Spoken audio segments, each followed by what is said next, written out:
And we are back. It is FA Cup time. And of course, the winners of the 2024-2025 FA Cup, Crystal Palace. Guys, we've been talking about how much we wanted this, how much we wanted a romantic story in the Cup. We didn't want City to win it. And for once, the footballing gods and VAR were listening and delivered the win that the world wanted for Crystal Palace. Before we get onto that decision, Adam, just incredible scenes at Wembley. The whole tifo thing for Palace and the story behind that tifo with the fans, with their father, and the whole fan culture at Palace, I absolutely love. They had the march down to Wembley with the banners. Like, the main headline and the main take home for me for this is just how much those fans deserved that day and how much they thoroughly enjoyed it. Yeah, massively. I think they all alluded to the fact that they didn't know if they were going to come out of it with a win, ultimately. You know, this was just something that they wanted to enjoy. There was a lot of them that were very hopeful of a result as well. I think there was definitely some quiet optimism because of the way that they've gone about their business of late as well. But yeah, you have to recognise the fans in all of this because I think, as you allude to, there were some great stories, things about the tifos, about the kids that were kind of part of that tifo. It was their father who had passed away, for example. As you mentioned about the ultras going from Covent Garden, and I don't know if you saw it, but I did. There was a tweet of these ultras picking up their mess, a bit like the German fans that they do. They pick up all of the mess that they created at that scene as well. So that was fantastic to see. But as you allude to, Crystal Palace is a fan community led kind of club. You know, they think very much about what is in their local vicinity. They think about all different kind of groups, whether it be disabled groups, older age people, you know, people with maybe different mental health issues, but they really are thoughtful. And, you know, when you think about even that they're the first club of any of the kind of clubs that have academies to provide that kind of ability to advise the players that they release as well. You know, that they've thought about these like really, you know, astute things that really make them kind of more warmer as a club. And these are factors that I think that's why people support Crystal Palace, because they think about their general fan base. And yeah, I think generally on the day, everyone was wanting them to win. Everyone wanted them to win, regardless of who they supported. Maybe not Brighton fans, but certainly the rest of the fan bases around the UK were urging Crystal Palace to get the result, and I think that played a part in terms of the atmosphere as well. Yeah, absolutely. Andrea, they're just such a, they've nailed their identity as a club, right? Like, South London has its own identity. It has its own, it's a factory of football talent. They've managed to harness all of this, and it's like a crowning moment for Steve Parish, who, of course, is a Crystal Palace fan, rescued them from when they nearly went out of business. Like, it's that crowning moment for all that hard work that he's put in. And I just love the identity of the team at the moment. I feel like it's really, we can see the fruition of it with the consistent amount of players coming through the youth system that are going into the first team. It's just a really well-run and admirable club, and this is their crowning moment, right? Yeah, absolutely. I think you've summed it up really good for me to add anything more than that. But what I would add to it, what you've said, though, is I even think the class they had in terms of keeping Glasner in charge for the year, because, again, he had such a bad start. A lot of teams would have sacked him. And the fact that they believed in him, they said this guy could deliver, and they were right in the end. I think that's credit to the club, the board, the parish as well. So, again, that for me is another kind of reason why we see Palace in this light, and it makes you just feel happy for them to have achieved this, and it's great to see. And they on the day, you know, they fully deserved it. So it's a great story to have. And again, it's a generational thing at the end of the day. You know, generations that have been supporting and have never seen them win anything can all come together and celebrate in a precious moment of winning a trophy. So it's beautiful to see, and yeah, really happy. But again, as you said, an absolutely well-run club, amazingly well-run club. Yeah, you touched on something that I really loved, the generations of, because you had the Palace fans that would have been my dad's age and their 60s getting on their, and the loyalty they've shown to that club and how much it means to them. And then you had that amazing shot of the young kids who were just screaming and going mad when the goal went, and you have that full range and seeing all the people, how much it meant to them. It was just a real moment of there is still a lot to love about football. A moment it makes you remember why we all love this game, and it's very easy to get very cynical about it at times. But I think it was just such a life-affirming moment, and I think football and English football really needed it. And I think even though if you look at we ignore the obvious about Newcastle, even them winning the Carabao Cup as well, how much it meant to their fans, and I think having both the cups won by kind of unexpected teams gives a bit of a reminder that there's a lot of quality, there's a lot you can compete for. It doesn't have to always be the same 5 or 6 teams. Just incredible moment. But let's talk about the actual game. I think from the beginning, it looked like Man City were really going to take this. Dean Henderson was very busy at the beginning.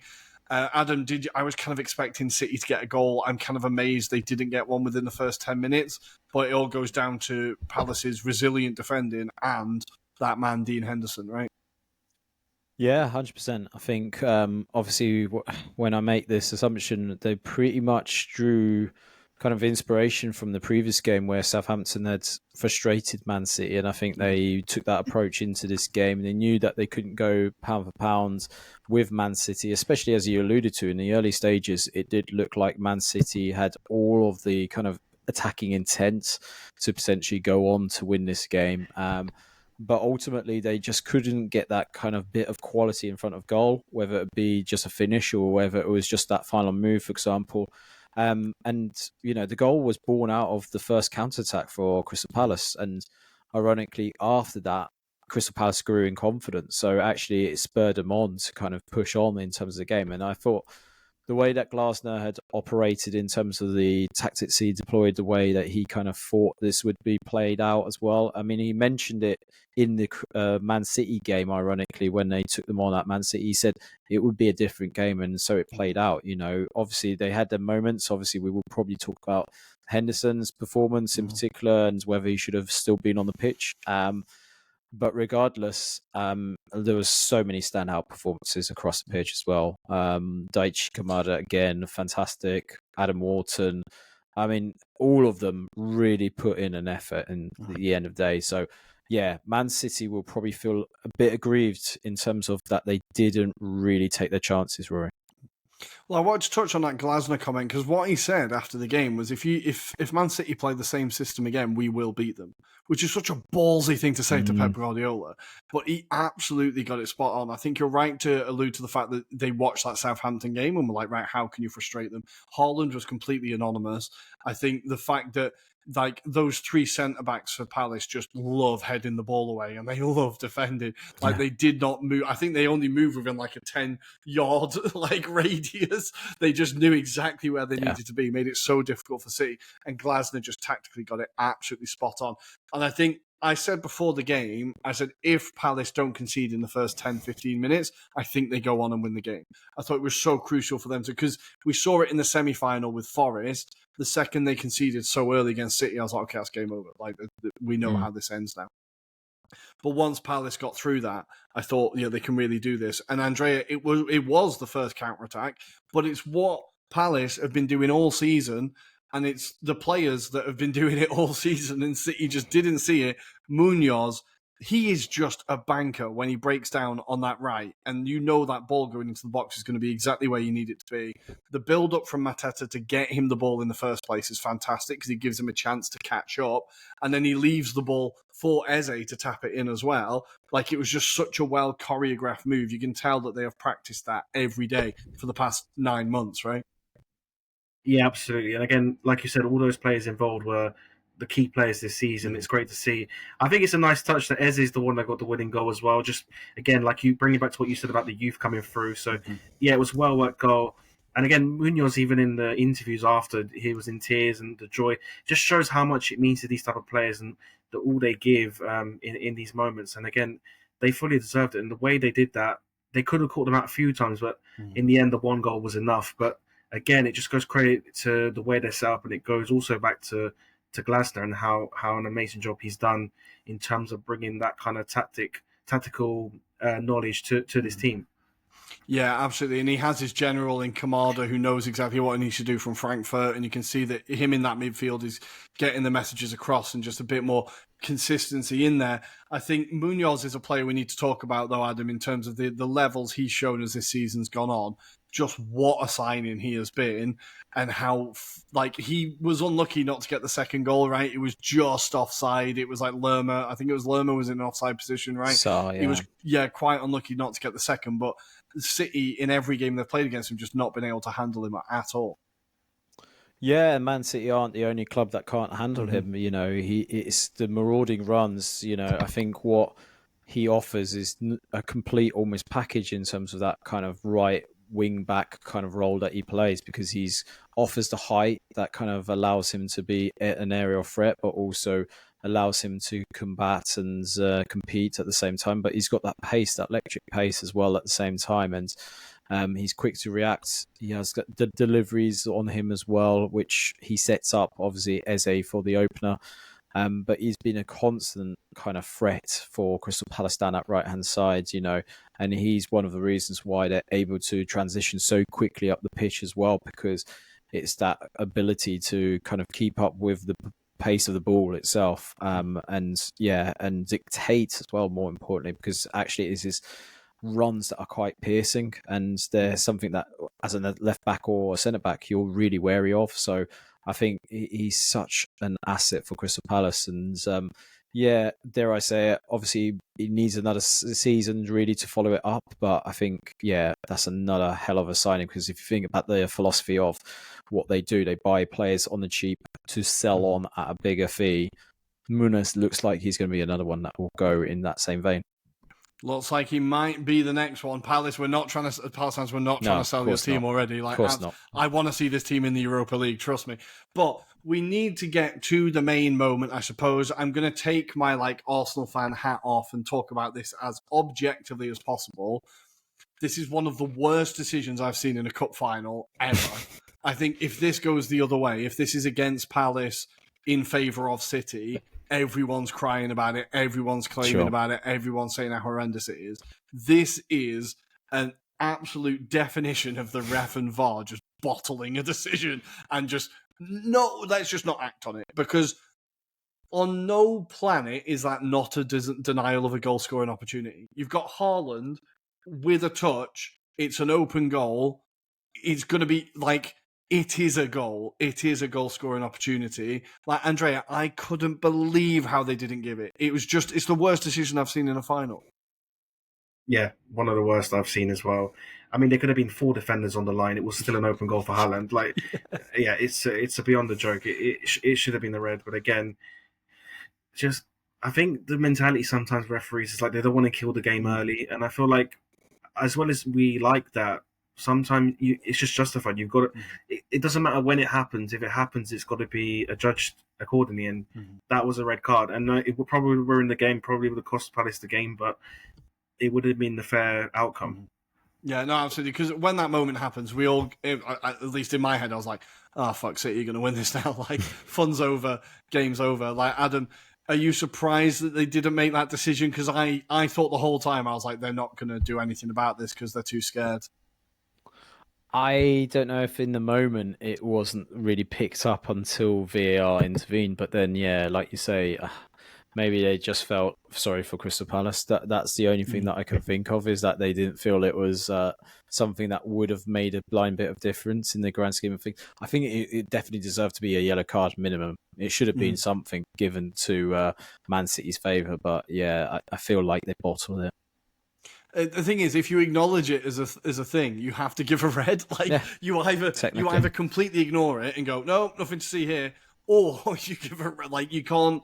It's just such a horrendous decision. And if I'm a City fan, my head is on Mars. You are just not being punished because you're a big team, but there will be no sympathy towards City fans, right? Zero. No. So no one's the world's tiniest violin. We'll take a couple of charges off for you if you want. But I think it is a proper clanger that they've dropped. It sums up and when I kind of quickly went onto Twitter on my laptop after the game, I was like, all it was fans obviously laughing about it. And I was like, but for the standard of refereeing to get better, we all have to turn around and go, this isn't good enough, right? Like, and ultimately, that is not good enough. If that is our team and that happens to our team in a final, I don't care who you are, you are absolutely raging. So I think it really shows the desperate level of refereeing that we've got in this country and how VAR are just too afraid to contradict their mates on the pitch. I just think it really sums it up. But I don't really want to get into a refereeing debate for too long. So let's continue. And let's go to the next big moment where, of course, the man who probably shouldn't be on the pitch, Dean Henderson, makes an incredible save against Marmoush from the penalty spot. Again, I'm going to go to you, Adam. I was absolutely certain he was going to save that. Once he was left on the pitch, I was like, there's no way Marmoush scores this now. Henderson, I know football. I've been here long enough that he's definitely going to score it. Or save it, even. Yeah, I mean, I don't know if I had the same confidence as you personally, but definitely it felt like he was gonna have an influence in the game, regardless whether it would be that incident or something else. But yeah, what a save! What a save! That's all I can say, because I don't know if it's necessarily badly hit. I'd probably argue that maybe the placement isn't in the right position, but otherwise, yeah, I think there's been a lot more question marks about why Haaland didn't take this particular penalty, and I don't know if that makes any difference personally, but potentially it might make Henderson second guess whether Haaland's going to blast it or place it. So again, maybe some indecision in terms of why it wasn't Haaland for that penalty. Mm-hmm. Yeah, well, I think Haaland missed 3 this season, right? And Marmoush hasn't missed 1, including his time at Frankfurt. I was still surprised to not see Haaland step up, but the second he had the ball the whole time they were waiting, I was like, we all know that you're going to change it because that's what teams do now. So we know it's like you're taking it, Erling. Like, don't worry about it. But he did save it, and then the rest of the game was kind of fairly. It never, like Andre, it didn't really feel to me like City pushed too much. There was some big saves from Henderson. There were some decent saves, but the second half especially, I feel like City were just really underwhelming. Yeah, very underwhelming. I think a lot of it focused around Kevin De Bruyne as well, being his last game, last chance with a trophy, and that kind of his performance also was quite off as well, which we rarely see in big moments. So again, I think it just felt flat. Perhaps the decision of the first half of not getting that red card perhaps just played in their head the whole time. And in the end, Henderson, the guy should be sent off, was pretty much the guy that won him the game, because the 2 or 3 saves he made were massive and unbelievable saves. There was that curler from Doku as well, which he did, great save. So again, he's overall, I feel like City they just felt flat. I just don't know if they just lost confidence, or the experienced players weren't really showing their value and, helping them get through this tough period of the game. But it just seemed like in the end that they didn't have any more kind of answers. And I think the subs that came on didn't really have much effect either. So you were asking a lot for a team that just didn't have any idea in the end. Mm-hmm. And yeah, like Foden when he came on was completely ineffective. I think Echeverri had a few moments coming on for his debut in that situation at 19. You're like, bloody hell, Pep, like give him half a chance. He did have a few opportunities, probably should have scored one of them. I think he snatched it a little bit, and then Gundogan coming on late as a kind of Hail Mary pass. But Adam, I wanted to go to Pep's team selection actually for the beginning of the game. I feel like he kind of overthought it a little bit in typical Pep Galaxy brain fashion. Not having a defensive midfielder and putting Bernardo Silva in that kind of role, he's done it a few times and it's rarely worked. Like, I feel like it was a risk that didn't really pay off and didn't give them that steal in midfield. And in the end, Silva gets booked and ends up having to get dragged off.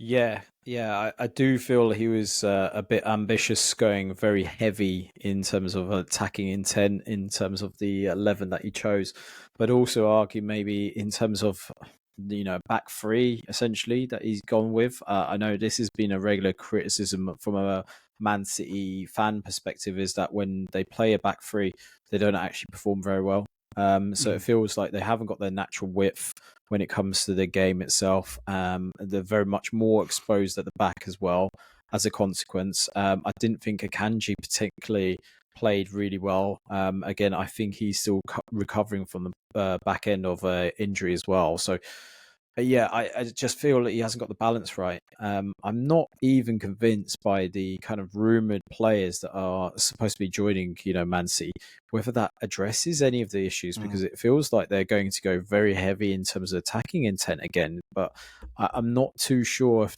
he's got the balance right. Again, is this maybe Pep just doing a cop out, not wanting to invest too much into the squad because he knows he won't be there following after this next season? I don't know. But it just feels at the moment that they haven't really worked out the type of system that they want to play with next season. It still feels like it's very airy fairy. Even from a goalkeeping perspective, I was surprised that we didn't see Edison in goal. Personally, I know Ortega. There's been a lot of hype about him being a very good deputy, but actually, I've never been that quite convinced on the performances. And maybe it's just because every time that he has played, they've lost, and it's not been down to him necessarily, but just been not convinced by his command or presence in goal as well. I think that's something that maybe Pep needs to look into as well.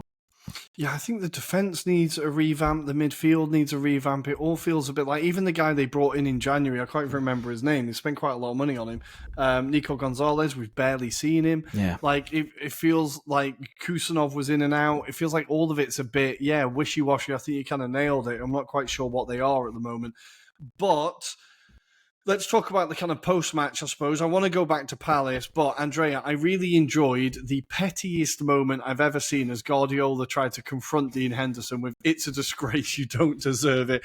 It just reminded me of that guy from Come Dine With Me. Like, what a pathetic little man you are. Enjoy your victory, right? Yeah, vacate the property. Yeah, it was. It was horrendous. And again, I think Henderson had it funny, kind of come back being. I think he was pointing for 10 minutes. Like you had enough time to do something when it shouldn't have been as long as that. So, I think it was very distasteful. And I think again, Guardiola has shown these moments in the past where he has this kind of I wouldn't say nasty side, but like a sore loser side to him. He can't take a defeat. And I think obviously what hits it for him is this season has just been so terrible that this is kind of sums up their season and then finishing the season with no trophy as well. It will hurt him. And I think, again, he just needs to reflect and take time. But again, it just wasn't the right place to make these type of comments, especially when a team's just won their first trophy ever. It was bad sportsmanship in the end. Yeah, I think he really didn't come across well at all. I think fair play to Dean Henderson for just absolutely taking it and trying not to laugh in his face, really. But there is, of course, since I'm sure you've seen it, but the video of him singing "Finished 12th again, who gives a fuck, we've won the FA Cup," as Dean Henderson screaming it at the Palace fans after a few shandies, I think. So we absolutely love to see that. But let's go through the Palace team a little bit, Adam, because we've not even talked about Eze yet, right? He got the winning goal. We've not even talked about him. Just the end to the season this guy is having and how much I think he has progressed under Glasner. We saw him, obviously, he had a really good season last season. Again, it was kind of the second half of the season. They've done the same again this year, but I feel like he's really added a bit more of a cutting edge to his game, a more consistent level of goal scoring. And I want to say maybe a bit more of the defensive side of the game as well. He's really putting in those shifts to make sure he's in shape out of the ball. And just he seems like he's become a much more rounded player under Glasner, right? Yeah, definitely.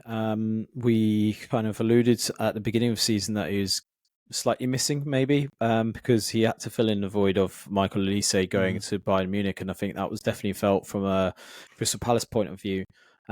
But it's taken a bit of a while for him to settle in, and I feel as Crystal Palace have rejuvenated their season at the back end of December, so is he. He's starting to get more involved, as you alluded to, getting a lot more kind of involved in the defensive duties. But I think what is really nice about how he drops back is he's able to command the ball, but also then just run at players, and get them to kind of draw fouls against him. And he's not afraid to kind of do those runs that will draw those fouls, because I think potentially maybe he wouldn't have done that in previous seasons. But yeah, it looks like he's got a smile on his face, which, is all about the confidence. That's all he needs. And when he's playing like that, then he is absolutely I don't know how to describe it, but it's one of those where you don't want to be playing against him because you just can know that he's going to create something, he's going to score something.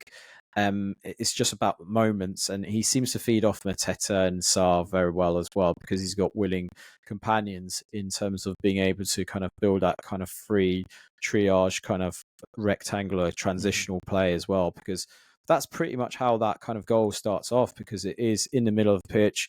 Mateta is able to lay it off and then set up Munoz for that run. So, yeah, it's all about that running, and he's got plenty of runs in him because he's doing all the work off the ball as well. That's the thing that's really impressive about Eze's game. Like, people just see him as being this very attacking minded player, but it's the ball running off the ball, and he's able to back up that 11 as well. So, yeah, fantastic job from Eze this season. And Mateta has he's fully won me over. I thought he was like a funny striker, and then I thought he was a funny striker who was in a bit of form. And I thought, oh no, he's not actually in form. He's just actually quite a good striker. Yeah. And the way he runs and the way he holds up the ball, like, he's so crucial to how Palace play. Like, obviously, Andrea, I think an achievement like this, what it does for a team like Palace is it makes all the big teams take notice and see who they want. But I think it's so vital that Palace keep hold of Mateta primarily because he is so key to any attacking play they have. Yeah, definitely. And I think, again, in that final, you see even the kind of the dark arts I kind of loved as well. Gave me a bit of like Diego Costa vibes all over again. It was really great to see. But again, yeah, he's been so crucial, and he's come through a lot as well. He had that horrible injury as well, and he's come back even stronger. So he's someone that just doesn't give up and has that attitude you just want in that striker. And of course, he just scores goals. He's clinical, and that's what they kind of need. And he fits the system so well. He really complements the players around him. And he's just a superb player. So yeah, that's one player they've definitely got to tie down and make sure he's kind of central to their project going forward. I really enjoyed the footage of him after the game as well, when the guy took the camera off him and he looked like a child that had his balloon taken off him. He was like really upset. And then the guy just fixed his camera and he was like, oh, okay, thank you. And he was like, he was having the best time of anyone in that stadium. He was having such a good time. Seeing them all lift the trophy was amazing. Adam, I felt really bad for Mark Gahey, as all the pictures are going to be him with like one eye popping out of his head. I'm not sure what that injury was, but it looked brutal. All of a sudden, it looked like he had one eye.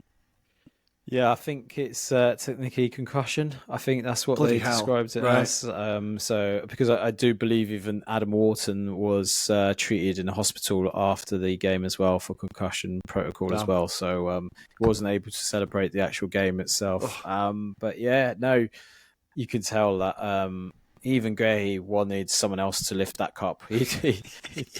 I don't know if he knew what was going on, to be fair. He just knew that they'd won something. So, yeah, fair play, because, I mean, that was a hell of an effort. No, absolutely. And for them to continue, like, he's such a big player for them. And for him to come off and then still to get, like, when he went off, I was like, oh, this is going to be a big moment. Like, and then it's still business as usual. They knew exactly how to defend. They knew how to get it done. But the final thing on this, I suppose, is the kind of byproduct, because I don't think it's the main story. The main story is they won their first ever trophy. But an incredible side effect of that, Andrea, is that there's going to be Europa League football at Selhurst Park. I am incredibly excited about this. Very exciting. Again, I think what the crazy thing is that the trophy is so special that they didn't even that's like a second fall. It's like an afterfall. Like, oh, that's nice. Oh, wait, yeah. Next season. But yeah, I think once it sinks in, it's going to be an incredible experience. And again, for where they're based in London, you know, they could have an opportunity to attract some serious players into this team with the Europa League as well. And who knows what they could produce in that Europa League. I mean, if Spurs and United are in the final, Crystal Palace could definitely be there. So don't they shouldn't doubt themselves. So, but yeah, no, incredible. And again, it just shows how much this cup can mean to any team that wins it, getting that Europa League football.